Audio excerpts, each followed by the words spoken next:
নদী প্রকৃতির এক মহৎ দান। মানব সভ্যতার ক্রম বিকাশে নদীর ভূমিকা প্রশ্নাতীত। শহর থেকে গ্রাম সবই নদীর দান।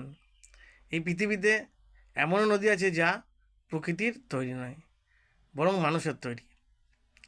বিশ্বের সবচেয়ে বড় মানুষের তৈরি নদীটির নাম হলো দ্য গ্রেট ম্যানমেড রিভার, যা তৈরি করা হয়েছিল সাহারা মরুভূমির বুকে। মরু ইঞ্জিনিয়ারিংয়ের এক অন্যতম আশ্চর্য। সাহারা মরুভূমি অনেক দেশের অংশ, যার একটি লিবিয়া। সেখানেই তৈরি হয়েছিল এই নদী।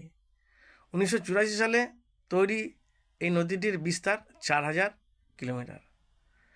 মরুভূমির বুকে এই নদী কেবল নদী নয়, প্রাণের স্পন্দন।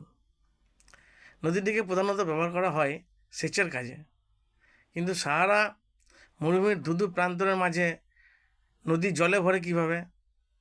সাহারার তলায় রয়েছে নুবিয়ান স্যান্ডস্টোন অ্যাকুইফার সিস্টেম, যাকে বলা হয় পৃথিবীর সবচেয়ে বড় পরিচ্ছন্ন জীবাশ্ম জলের ভাণ্ডার। সুদান, চাঁদ, লিবিয়া এবং মিশর, এই 4টি দেশের বিভিন্ন অংশের মাটির তলায় এই জল ভাণ্ডার রয়েছে। 40,000 বছর পুরনো এই জল মাটির তলায় জমে রয়েছে। সেই জল পাম্পে করে তুলে গ্রেট ম্যানমেড রিভারে ছাড়া হয়। ধন্যবাদ।